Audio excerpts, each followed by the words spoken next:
Oi, oi, meus queijinhos, tudo bom? Hoje eu vim mostrar, acho que é minha quarta ou quinta slime. Ela é uma clear slime, só que ela não tá muito transparente. Porque, sei lá, eu enganei de colocar essas bolinhas dela, não ficou muito transparente. Deixa eu pegar ela aqui. Vou tirar ela e já volto.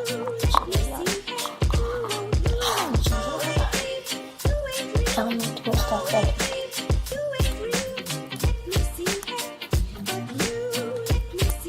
Ela chega bastante, só que ela fica saindo.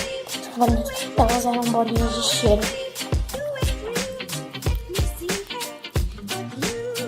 Ela é muito gostosa.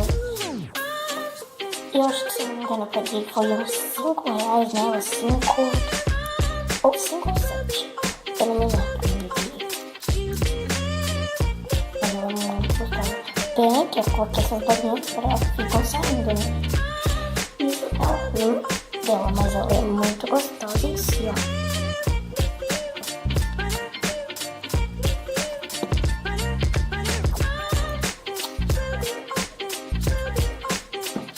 Ela pegou muita consistência quando eu coloquei essa bolinha aqui.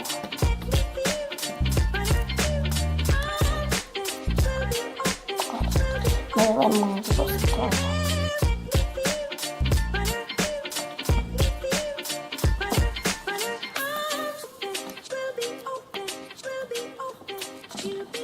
Sério, eu amei ela. Na verdade, ela não é muito clear, ela é mais ou menos clear.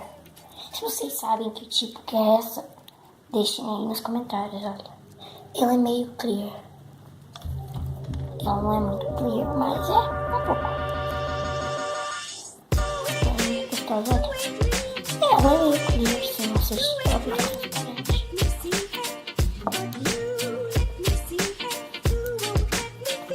Se vocês quiserem que eu faça tipo alguma receita ensinando a fazer slime, deixa aqui nos comentários, ok? Eu vou estar lendo, vou estar dando coraçãozinho. Não, gente, coloque aqui nos comentários tipos de slime que eu também posso fazer ou trazer mostrando, né? Outros tipos de vídeo,